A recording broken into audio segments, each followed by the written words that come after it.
Baik,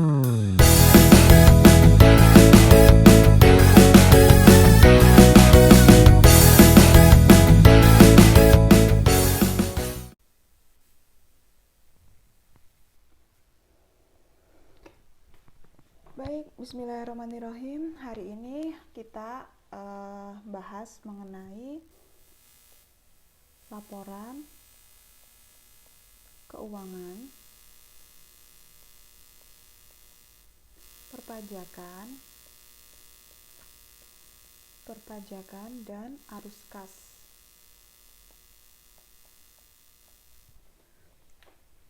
Nah, siapa saja sih perusahaan-perusahaan yang wajib mempublikasikan laporan keuangannya? Siapa?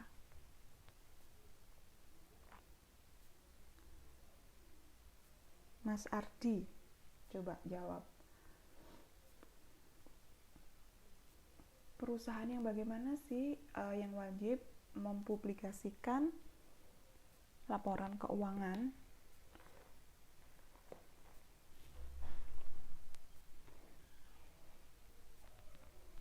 Iya, betul. Jadi perusahaan yang sudah TBK ya, yang terbuka, yang mendaftarkan dirinya pada di bursa efek, dia wajib untuk mempublikasikan laporan keuangan perusahaan kepada masyarakat. Jadi dipublikasikan. Jadi ada biasanya ditaruh di website suatu perusahaan gitu. Nah, dari laporan keuangan itu memberikan informasi atau menyediakan informasi mengenai perusahaan itu, perusahaan yang bersangkutan. Mulai dari informasi mengenai keuangan, berapa laba perusahaan, harga saham perusahaan itu berapa per lembar, saham yang beredar di masyarakat itu berapa. Itu semuanya ada di laporan keuangan. Lanjut, pertanyaan selanjutnya adalah komponen-komponen apa saja yang ada di laporan keuangan? Komponen-komponen apa saja yang ada di laporan keuangan? Mas Norman, coba sebutkan komponen-komponen yang ada di laporan keuangan.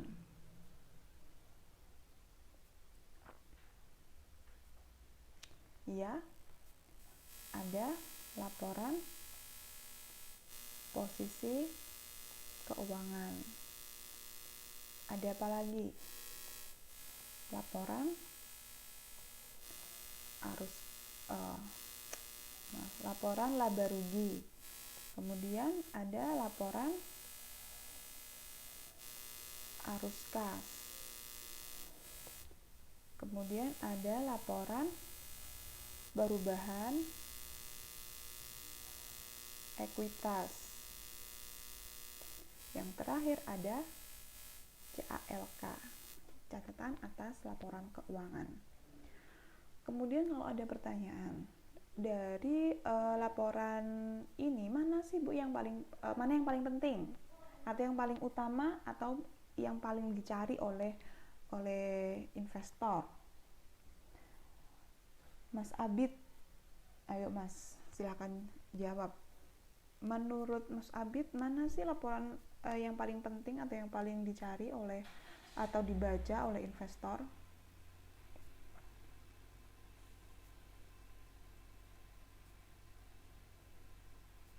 Iya. Oke, berarti tergantung tujuannya untuk apa dulu. Misalkan kalau Mas Abid sebagai investor pengen tahu mengenai informasi berapa sih laba dari perusahaan, maka Mas Abid lihat di bagian laporan laba rugi. Kemudian kalau misalkan Mas Abid pengen tahu sebenarnya aset perusahaan itu seberapa besar kekayaan dari perusahaan, maka Mas Abid lihatnya di laporan posisi keuangan. Begitu juga dengan laporan arus kas, dan laporan perubahan ekuitas. Sedangkan untuk catatan atas laporan keuangan, ini berisi adalah pernyataan-pernyataan atau kalimat-kalimat yang mendukung dari laporan-laporan ini, informasi-informasi di atas. Nanti biasanya tuh ada simbolnya 1, 2 gitu. Nah, sebenarnya kalian itu sudah pernah tahu buka dan baca, apalagi baca laporan keuangan atau belum? Jika belum, berarti tugas Anda yang pertama adalah carilah suatu perusahaan, kemudian download laporan keuangannya, atau kalau ada sih sampai laporan tahunan ya. Ini tugasnya individu. Nah, masing-masing dari kalian itu jangan sampai sama, usahakan jangan sama perusahaannya. Ada yang bidang jasa, perbankan, ada di pertambangan, ada di food and beverage. Nah, usahakan masing-masing individu ini beda, karena jumlahnya banyak kok perusahaan-perusahaan. Nah, itu kalian bisa cek di IDX ya. Oke, tugas yang pertama ini ya, cari mau perusahaan apa gitu. Nah, nanti bisa deh dibahas di grup ya, di masing-masing grup ditulis nama, kemudian mau perusahaan apa, kemudian download laporan keuangan dari tiap perusahaan itu biasanya ada di websitenya masing-masing perusahaan. Nah, kalau hasil laporan keuangannya itu nggak perlu dikirim di grup, yang perlu dikirim di grup ditulis itu adalah perusahaannya itu apa gitu ya. Nah, ada pertanyaan? Oke, belum ada. Sekarang kita lanjut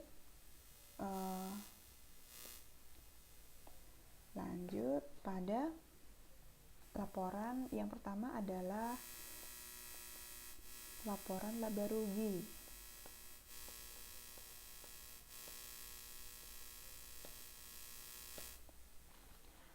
Laporan laba rugi ini merupakan pengukuran laba suatu perusahaan. Jadi kalau mau pengen tahu berapa laba perusahaan, itu bukanya di laporan laba rugi. Sebenarnya secara simpelnya untuk mengetahui laba atau rugi itu kan rumusnya penjualan dikurangi dengan beban. Nah, untuk format laporannya itu gini, biasanya di sini yang pertama itu adalah judul laporan laba rugi PT Maju Mundur, misalkan ya, PT Maju Mundur. Nah, ada periode misalkan 31 Desember 2019. Oh ya, yang ini downloadnya adalah laporan keuangan tahun 2019 ya, yang paling update. Kemudian gini, di sini ditulis penjualannya berapa, jangan lupa satuannya rupiah, dikurangi dengan HPP, harga pokok penjualan. Ini ada kurungnya gini kan, tanda kurung ini menandakan dikurangi. Penjualan dikurangi HPP, hasilnya adalah laba kotor. Jadi labanya masih kotor, belum dibersihkan, belum disucikan hasilnya.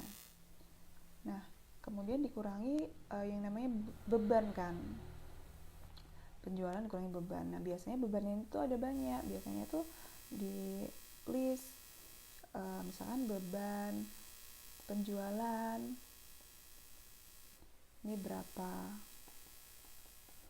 kemudian beban umum dan administrasi, U dan A ya, umum dan administrasi berapa, kemudian dan beban lainnya ada beban depresiasi.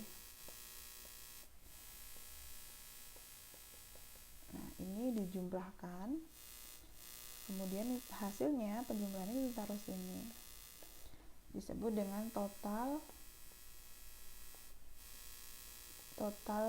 beban usaha. Itu di sini. Jadi laba kotor dikurangi dengan total beban usaha.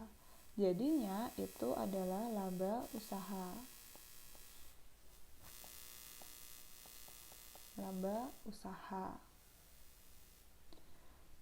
Kemudian nanti muncul ada biaya bunga. Biaya bunga ini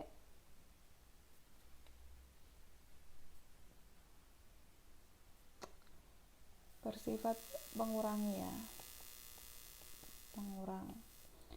Laba usaha dikurangi biaya bunga, hasilnya adalah pendapatan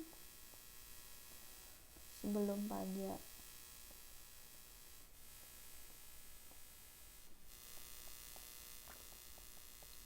Kemudian di sini ada pajak, ada tarif, ada pajak dikali pajak gitu ya. Nah, hasil akhirnya ini adalah pendapatan bersih.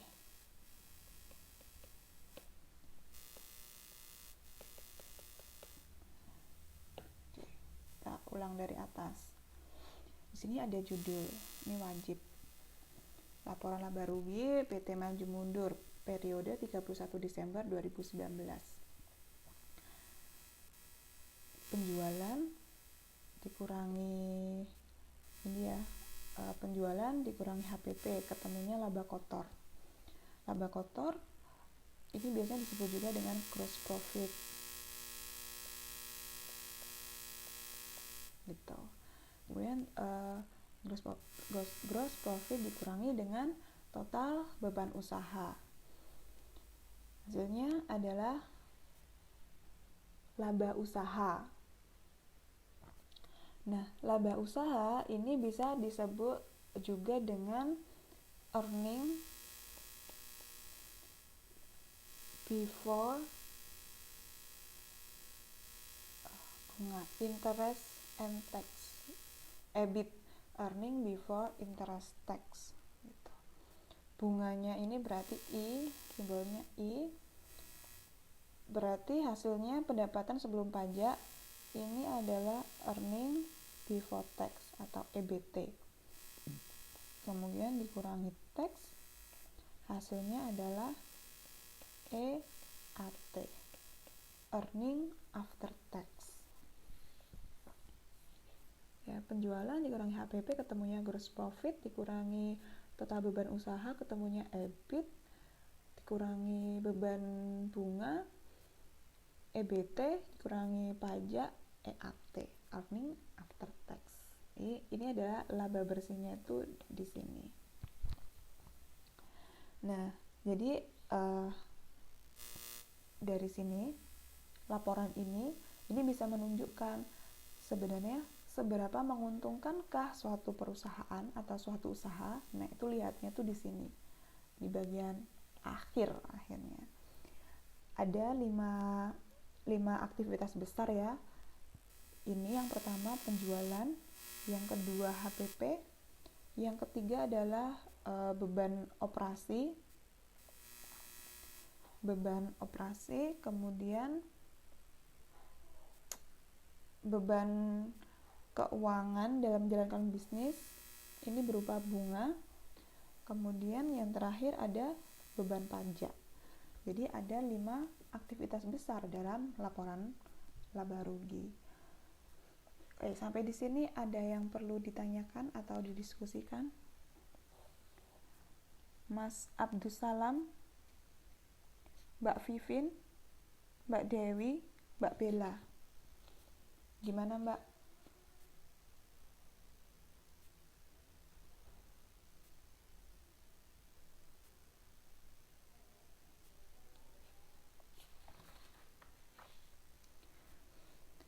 Ini kita masih belajar mengenai formatnya. Jadi nanti kalian belajar menyusun seperti ini. Oke, lanjut pada ini. Kita lanjut pada laporan posisi keuangan.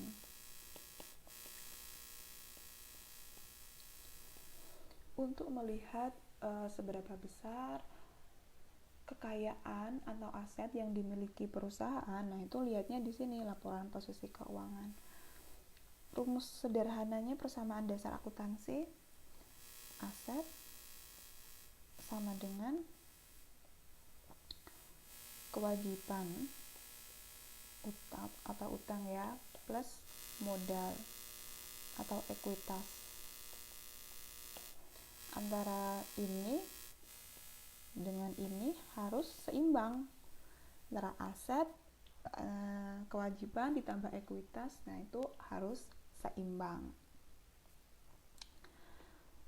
Jadi aktiva itu menggambarkan sumber-sumber yang dimiliki oleh perusahaan, sedangkan kewajiban dan ekuitas ini menunjukkan bagaimana sumber daya itu dibiayai. Nah, untuk laporannya sendiri masih sama. Di sini ada judul laporan posisi keuangan PT Maju Mundur periode 31 Desember 2019. Nah, gini. Yang awal adalah aset. Biasanya di sini ada aset lancar. Isinya apa? Coba sebutkan Mbak Cindy Ananda Putri. Contoh dari aset lancar apa? Ya, kas dan parakas. Lanjut.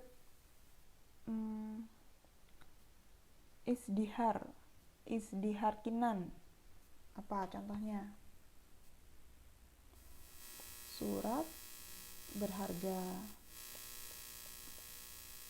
Apalagi piutang usaha. Apalagi Mbak Uli, persediaan. Nah, ini contoh dari aset lancar. Ini nanti berapa gitu ya. Kemudian di total aset lancar. Lanjut ada aset tetap atau fixed asset ya. Contohnya apa? Ardi Seifa. Apa? 10 bangunan ada tanah. Sendiri-sendiri tanah dan bangunan. Apalagi? Lutfia Nur. Berubah mesin. Nah, coba nanti cari yang lain, cari contoh lain ya. Ini juga di total. Ini namanya total aset tetap. Kemudian secara keseluruhan di total antara total, namanya total aset. Jadi penjumlahan antara ini ya, A dan B. Hasilnya di sini. A plus B. Nah, ini aset lancar tuh di sebelah kiri. Baru di sisi kanan ini ada kewajiban. Ada biasanya di sini juga dipisah, ada kewajiban lancar. Contohnya apa? Kewajiban lancar. Erinda. Contohnya apa, Mbak? Utang usaha. Apalagi utang lain-lain, sembuh apa ya? Yang penting tulis saja utang lain-lain. Pokoknya berupa utang itu masuknya di kewajiban lancar. Nah, untuk yang kewajiban lancar kriterianya itu yang kurang dari 1 tahun. Gitu. Wesel jangka pendek.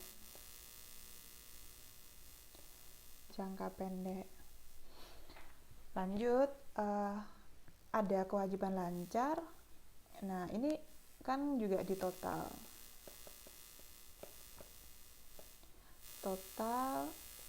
kewajiban lancar.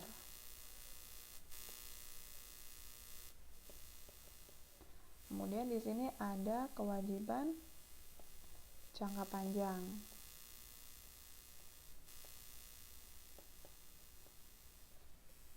Contohnya apa? Mas Ahmad Koirur. Contohnya apa, Mas? Apa? Berarti yang jangka panjang gitu ya.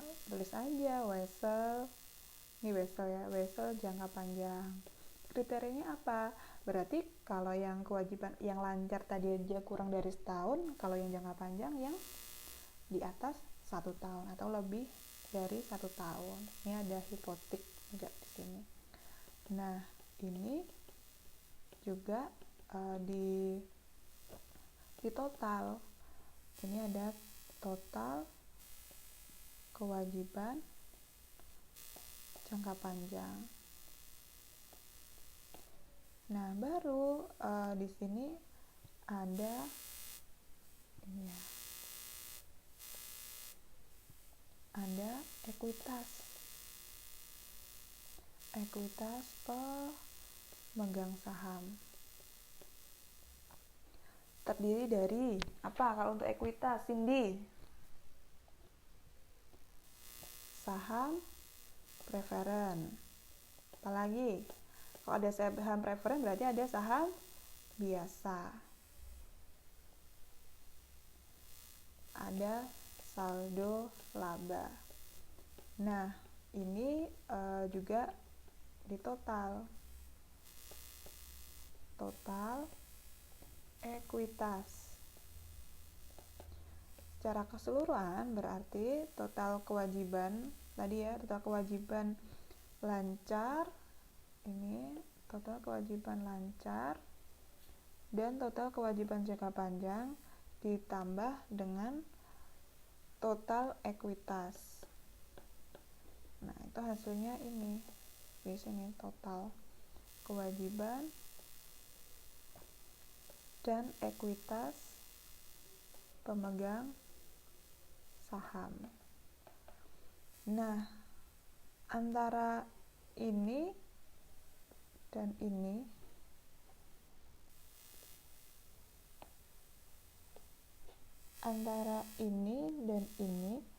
harus seimbang. Nah, ini yang disebut dengan laporan posisi keuangan. Sampai di sini ada yang perlu didiskusikan?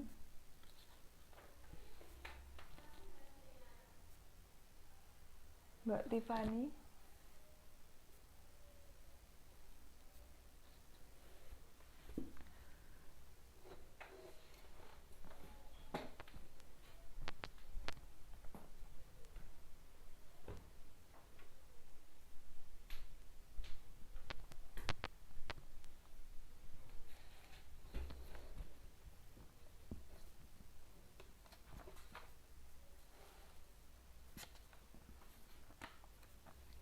Kalau untuk menghitung pajak tadi ada di mana? Di sini. Jadi ini hitungannya tuh di sini ya.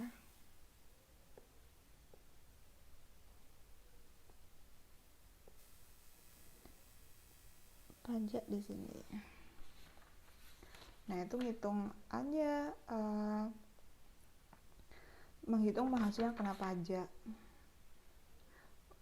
Kalau saya nggak usah saya detailkan, jadi yang penting kalian tahu pajaknya itu ada di mana. Nah, di sini ini nanti berkaitan dengan pajak terutang atau penghasilan kena pajak gitu. Nah, untuk ini selanjutnya adalah menghitung arus kas.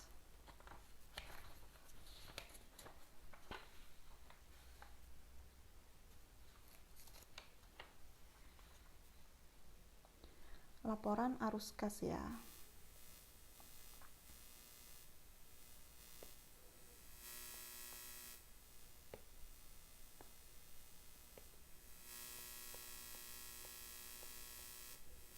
Laporan arus kas.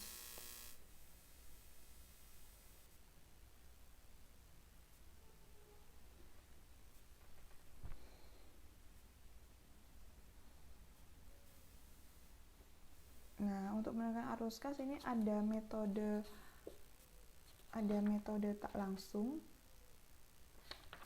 Ini menggunakan metode tidak langsung.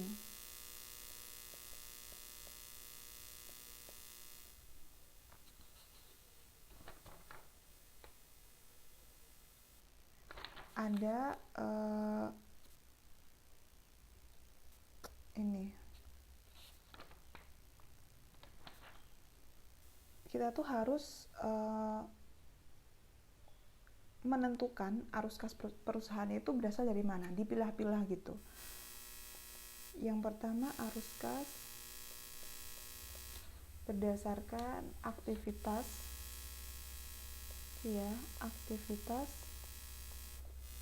operasi. Yang kedua, aktivitas investasi.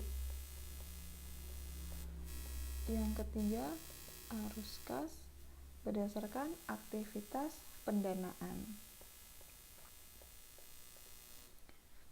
Nah, kita perlu tahu dulu yang arus kas aktivitas operasi itu yang seperti apa. Nah, untuk yang ini ya, aktivitas operasi ini berupa arus kas dari operasi sehari-hari. Kita mulai dengan pendapatan bersih, kemudian dilakukan penyesuaian untuk mengkonversi laba rugi dari basis akrual ke basis kas.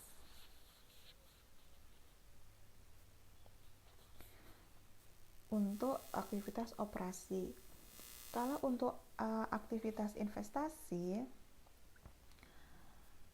setelah ini ya, arus kas operasi sehari-hari ini dihitung, kita baru bisa menentukan besarnya kas yang digunakan untuk investasi jangka panjang oleh perusahaan. Jadi arus kas dari aktivitas investasi.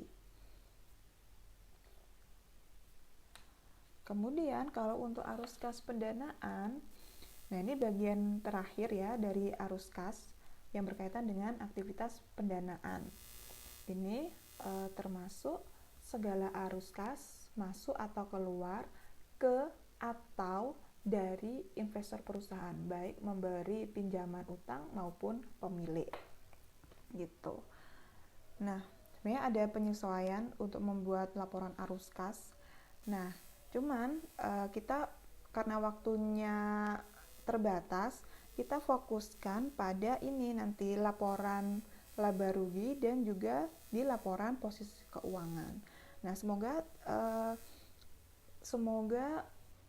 penjelasan kecil dan penjelasan singkat dari saya ini bisa membantu adik-adik dalam memahami mengenai laporan posisi keuangan, laporan laba rugi, dan laporan arus kas secara sederhana. Isinya tuh apa? Nah, nanti akan saya kasih tugas supaya prakteknya tahu gimana sih cara menyusun laporan laba rugi dan laporan posisi keuangan. Dan juga nantinya kita akan bahas ini ya, laporan keuangan dari suatu perusahaan. Oke, jika ada pertanyaan silahkan di di grup WA ya. Sekian dari saya. Wassalamualaikum warahmatullahi wabarakatuh.